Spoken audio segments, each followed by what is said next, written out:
ওলামা ওলামা, সাধারণ মানুষ সাধারণ মানুষ।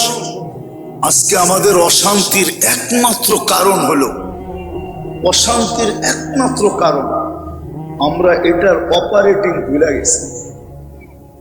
আমরা সব চালাই বটে, কিন্তু আমাকে যে চালাইতে হবে, আমাকে যে কোরআন হাদিসের আলোকে চালাইতে হবে, আমাকে যে আল্লাহ আল্লাহ রসুলের বিধান মতে চালাইতে হবে। রব্বে কাবার কসম, যুবক যদি যৌবনকে আল্লাহর বিধান মতো চালাইলো, তাহলে তো এই সুসংবাদ যুবকের জন্য শিরুধার্য যে জমিন দিয়া যখন চলবে তো আল্লাহ ফেরেশতাকে ডাইকা দেখায় বলবে, ইন্নী উবাহি বিহিল মালাইকা, আমি তোমাদের উপর এই যুবককে নিয়ে গৌরব করি। সেজদায় যখন যাবে, আমি হাদিসের কিতাবের নাম বলতেছি, আপনারা দেখে নেন, ইত্তেহাফাতুস সুন্নিয়া ফি আহাদিসিল কুদুসিয়া, পাইলে পড়া নেন, মোতালা করে নেন, কিতাবের নাম বলে দিতেছি। সেজদায় যখন যুবক যায় তো আল্লাহ তো ডাইকা ফেরেশতাকে বলে, জাআলা আজলাহু ওয়া মাজালাহু লিআজলি হাদা আবদি হাক্কা, সবকিছু বিসর্জন দিয়া দেখ, আমার কুদরতি পায়ে মাথা ঠেকায়া দিছে, এই যুবক আমার কাছে এ পারফেক্ট বান্দা।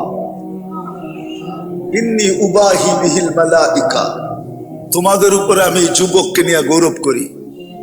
যদি যুবক নিজেকে যৌবনকে পরিচালিত করে আল্লাহ আল্লাহর রসুলের আদর্শ মতো, আজকে সব আছে আমাদের কাছে বটে, বচন ভঙ্গি আছে বটে, কথার ভঙ্গি আছে বটে, চিৎকার আছে বটে, আওয়াজ আছে বটে, সবকিছু আমাদের কাছে আছে বটে, কিন্তু আল্লাহর বিধান নবীর আদর্শ আমাদের ভিতরে নাই।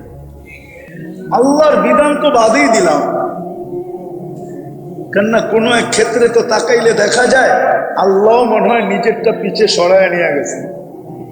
আল্লাহ প্রথমে বলছিলেন আতিউল্লাহ, আল্লাহকে মানো, কিন্তু যদি বন্দা প্রশ্ন উঠায়া দেয় যে আপনাকে তো চোখেই দেখা যায় না, মানবো তো মানবো কি করে, আপনার কথা তো কানেই শোনা যায় না, কি করে মানবো, আপনাকে তো ধ্যান ধারণায় আনা যায় না, কি করে মানবো, আপনাকে তো বর্ণনা দিয়ে শেষ করা যায় না, নাইলে কবি কেন বানাইতো তুমি আকাশে আমি জমিনে, দূরত্ব তো আর কম না, আপনাকে মানবো তো মানবো কি করে।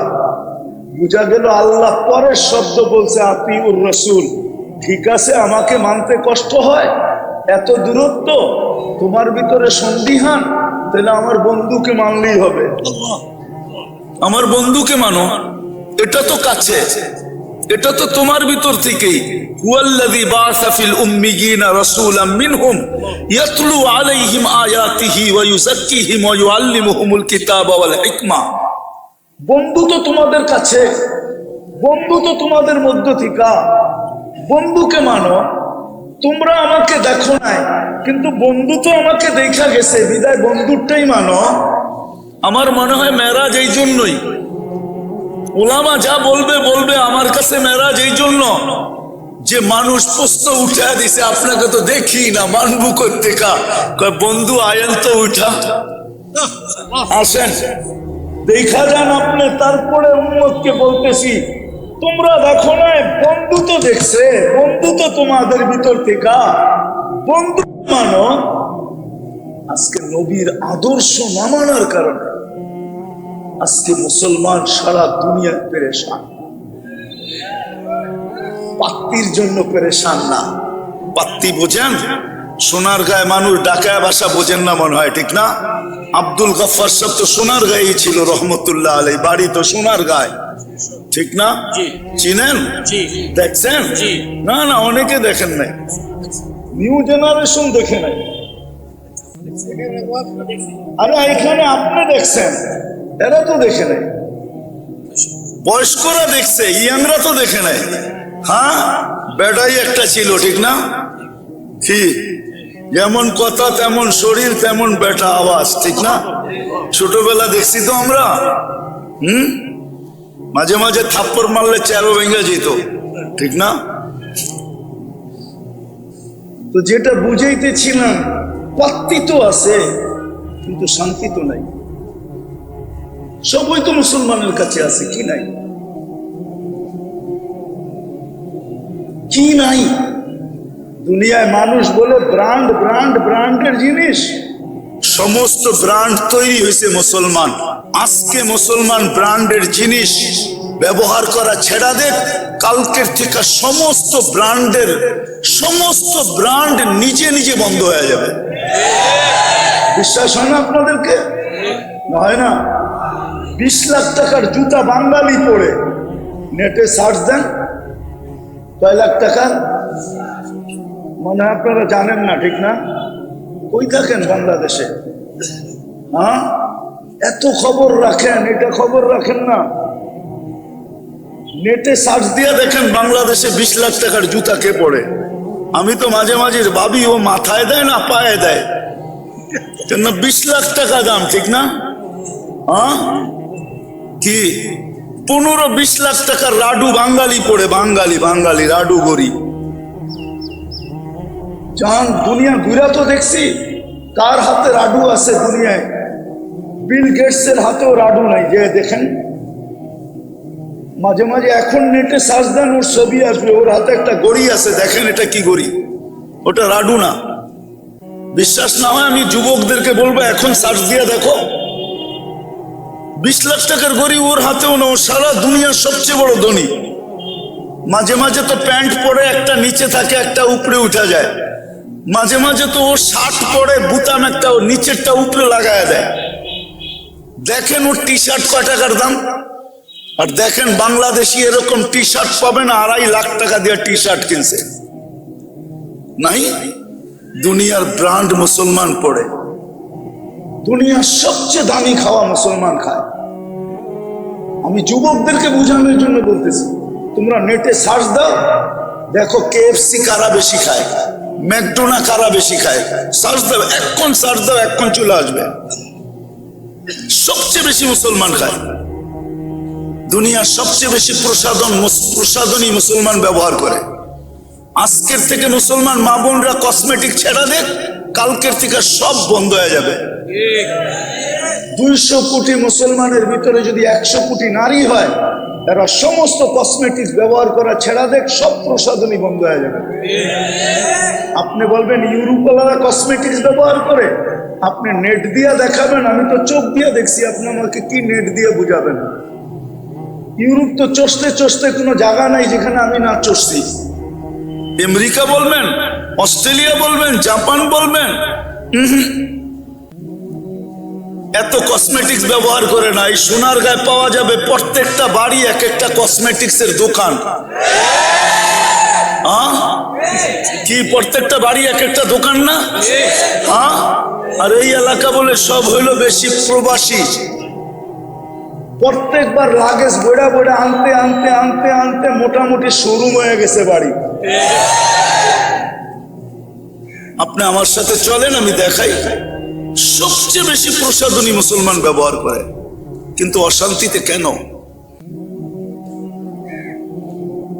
এই জন্যই আমার কথা শুরু ছিল, সমগ্র দুনিয়ার যান্ত্রিক মেশিন যদি চালানোর জন্য অপারেটর লাগে, তো যেই মেশিন গুলাই মানুষ আবিষ্কার করলো, ওই মানুষটা চালানোর জন্য কি কোনো অপারেটর নাই? কোনো অপারেটিং দরকার নাই? এটা কিভাবে পরিচালিত হবে? বিশেষ করে উম্মতে মুহাম্মদী, বাকি বাদ দিলাম। বাকির জন্য তো দুনিয়াই রাখা আছে, তামাত্তাউ কালিলান ফাইন্নাকুম মুজরিমুন। এটা তো বাকির জন্য তো এই দুনিয়া রাখা আছে, ওরা এই দুনিয়াতেই পাবে। জান্নাতুল কাফের, ওদের জন্য তো জান্নাত বানাইছে। কমসে কম উম্মতি মুহাম্মদী তো বাবা উচিত ছিল যে আমরা অশান্তিতে কেন? কি কারণে আমরা আজকে অশান্তিতে? যেদিকে তাকান এদিকেই অশান্তি আর অশান্তি, অশান্তি আর অশান্তি। কারণটা কি? উম্মতে মুহাম্মদী হওয়া সত্ত্বেও অশান্তি। কিন্তু কোরআন তো বলে না যে উম্মতে মুহাম্মদী অশান্তিতে থাকবে। কোরআন তো বলে এক কাপড় ঘরে থাকবে, কিন্তু ঘরের সবাই খুশিতে নাচতে থাকবে, সুখের সমুদ্রের ভিতরে ভাসতে থাকবে, সবার ঘরে সুখ থাকবে। একটা নিয়ে আসেন আমাকে, যে সাহাবারা অসুখী ছিল। দুনিয়ার কেউ লেখছে একটা শব্দ? কোন কাফের লেখছে সাহাবাদের সম্বন্ধে যারা অসুখী ছিল? হ্যাঁ, গরিব ছিল এটা লিখতে পারে, গায়ে কাপড় ছিল না এটা লিখতে পারে, পায়ে জুতা ছিল না এটা লিখতে পারে, শততালির কাপড় ছিল এটা লিখতে পারে, কিন্তু অসুখী ছিল এটা লেখার মতো ক্ষমতা মনে হয় কারো নাই। মনে উঠলো এই জন্য বলতেছি, যখন 4 মহাদেশ ওমর রাদিয়াল্লাহু তাআলা আনহুর পায়ের নিচে, তো আশারায়ে মুবাশশারার ভিতরে 6 জন বসছেন, আলী রাদিয়াল্লাহু তাআলা আনহু ছিলেন মশওয়ারার জন্য। তো জিজ্ঞাসা করছে আলী রাদিয়াল্লাহু তাআলা আনহু, কি মশওয়ারা করবে তোমরা? বলছে 4 মহাদেশ আমিরুল মুমিনিনের পায়ের নিচে, সারা দুনিয়ার থেকে প্রতিনিধিরা আসে, উনি যদি একটু কাপড়টা চেঞ্জ করত, কাপড়টা যদি একটু ভালো করত। তো বলছে দ্বিতীয়, সারা দুনিয়ার লোকগুলো আসে ওনার কাছে, উনি যদি বসার বিছনাটা একটু সুন্দর করত। তো বলছে তৃতীয় বলো, সারা দুনিয়ার বড় বড় উফুদ প্রতিনিধিরা ওনার সাথে খাইতে বসে, উনি যদি রুটিটারে মোটার থেকে একটু পাতলা করত। ওনার রুটি তো কেউ খাইতে পারে না। তো আলী রাদিয়াল্লাহু তাআলা আনহু বলতেছে, জিনিসটা তো ভালো, কিন্তু মানাইতে পারবা কিনা জানি না, মনে হয় না মানব। তো বলছে আমরা ব্যবস্থা করব। বলে কিভাবে? বলে আমরা 2 জনকে নির্বাচিত করছি, এক হলো আম্মা জান আয়েশা রাদিয়াল্লাহু তাআলা আনহা, আরেকটা হলো ওনার মেয়ে হাফসা। 2 জনকে আমরা ঠিক করছি, 2 জন ওনার সাথে কথা বলবে। কেননা দুজনই আম্মা জান, একজন মেয়ে আবার আম্মা জানো, ঠিক না? উম্মাহাতুল মুমিনিন আর আয়েশা রাদিয়াল্লাহু তাআলা আনহার তো জুরি হয় না।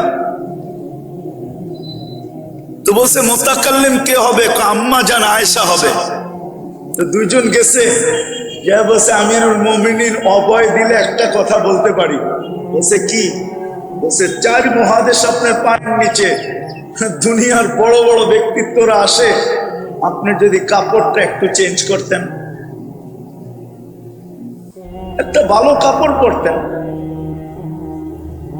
চলেন, এটার আগে আরেকটা কথা মনে উঠছে অনেকদিন পরে, যেদিন বাইতুল মুকাদ্দাসের চাবি নিতে যান আমিরুল মুমিনিন ওমর রাদিয়াল্লাহু তাআলা আনহু, কেননা ইহুদিদের এটা কি বলে, ইহুদিদের আবেদন ছিল যে আমরা চাবি আমিরুল মুমিনিন না আসলে দিব না।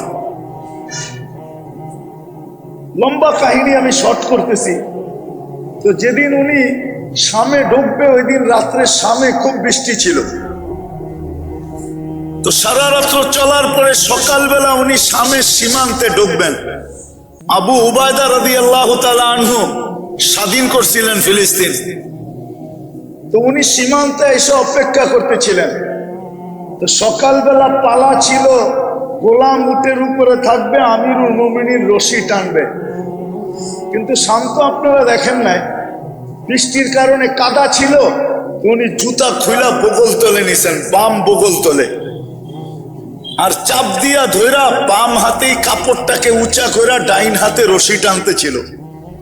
তো যখন ঢুকতেছেন সীমান্তে, তা আবু উবায়দা রাদিয়াল্লাহু তাআলা আনহু আয়েশা সালাম দিয়া বলছে, আমিরুল মুমিনিন, আপনি তো জানেন সারা দুনিয়ার সম্ভ্রান্ত ব্যক্তিরা শামে বাস করে। ওই সময় যেমন আমাদের বাংলাদেশের সম্ভ্রান্ত ব্যক্তিরা গুলশান, বনানী, বাড়িধারা, ধানমন্ডি বাস করে, এর চেয়ে সম্ভ্রান্ত ব্যক্তিরা মিন্টু রোডে বাস করে, ঠিক না?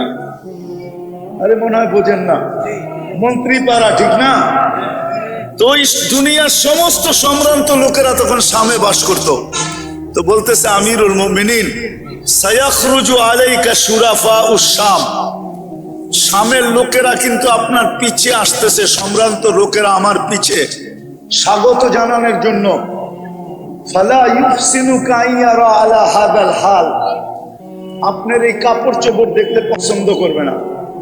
তো বলছে কি করব?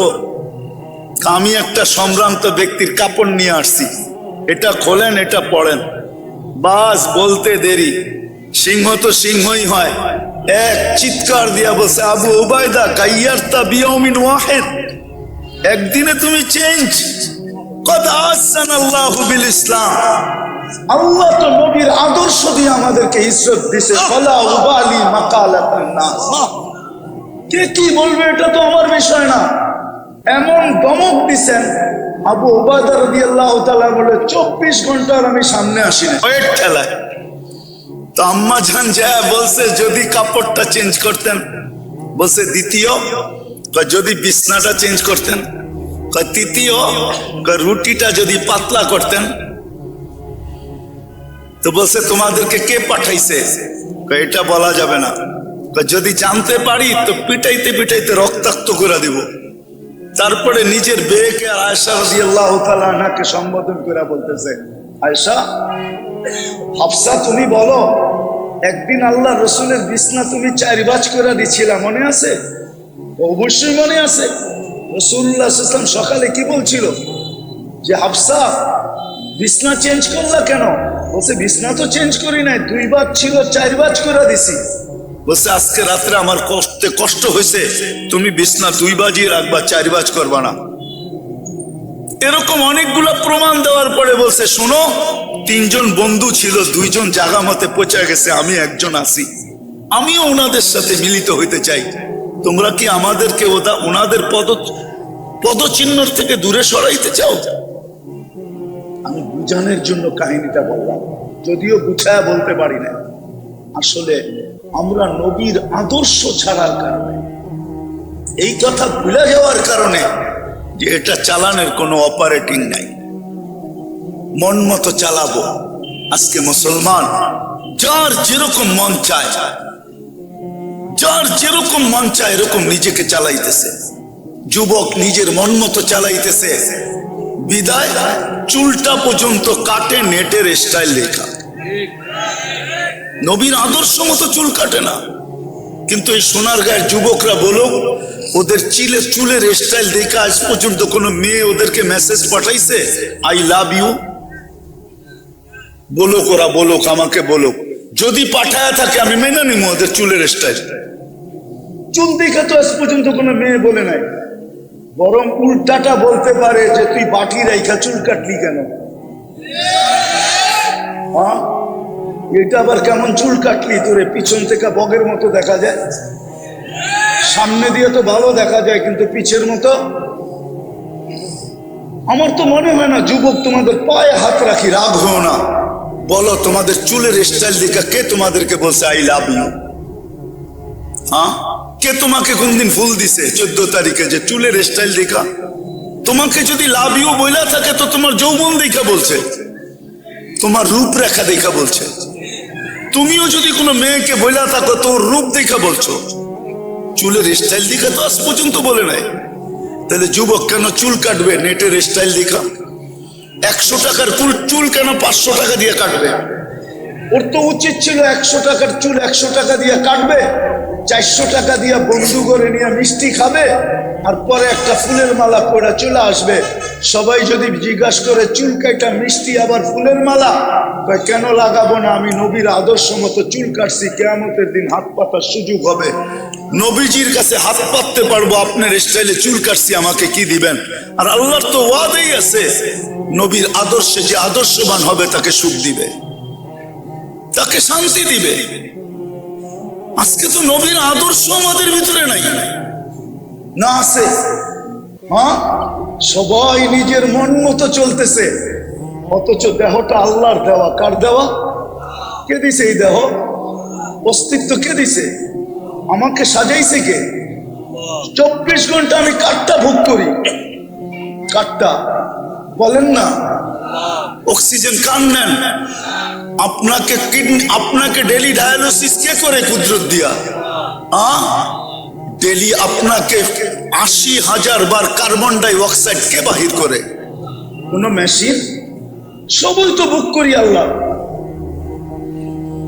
সবই তো আল্লাহ বুক করতেছি। তাহলে কেন এই কথাটা ভাবি না যে সমস্ত মেশিন চালানোর জন্য যদি অপারেটিং লাগে, আর সমস্ত মেশিন মানুষ অস্তিত্ব দিল, আমার এই দেহটা চালানোর জন্য কোনো অপারেটর নাই, কোনো অপারেটিং নাই, কোনো বিধি নিষেধ নাই।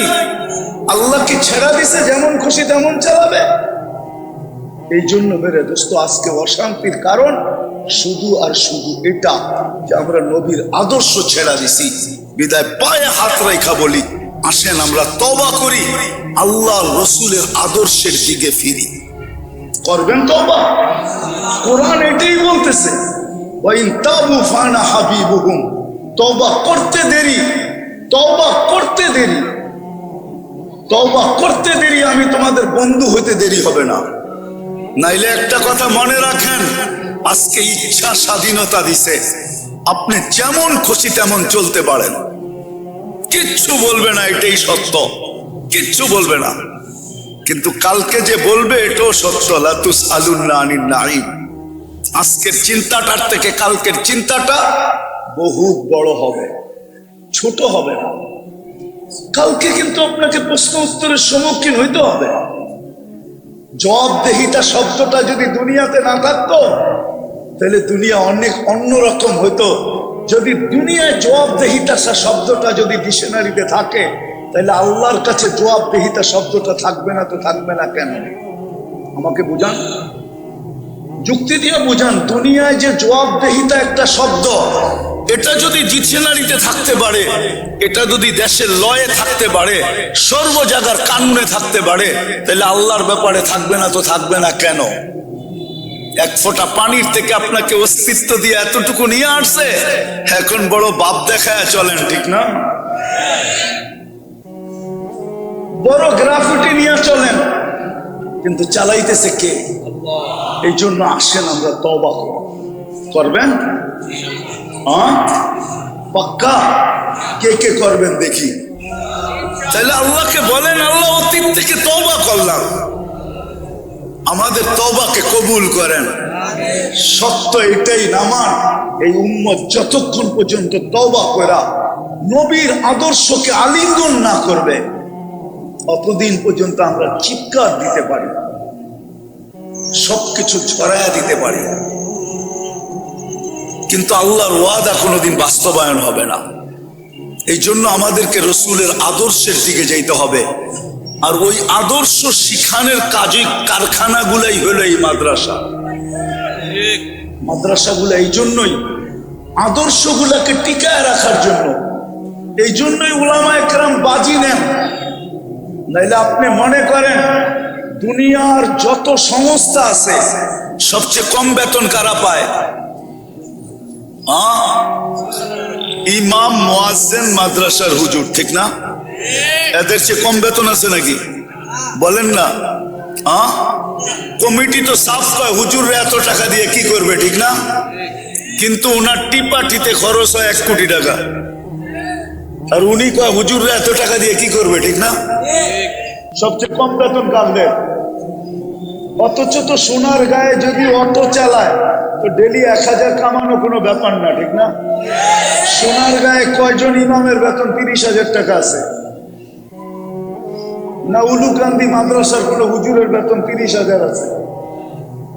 আছে নাকি? অথচ অটো চালাইলে তো 30,000 পাওয়া যায়। অটো চালাইলে ইজ্জত চলে যাবে। কি কয় হুজুররা? অটো চালাইলে ইজ্জত চলে যাবে? হালাল রুজিতে তো ইজ্জত যায় না।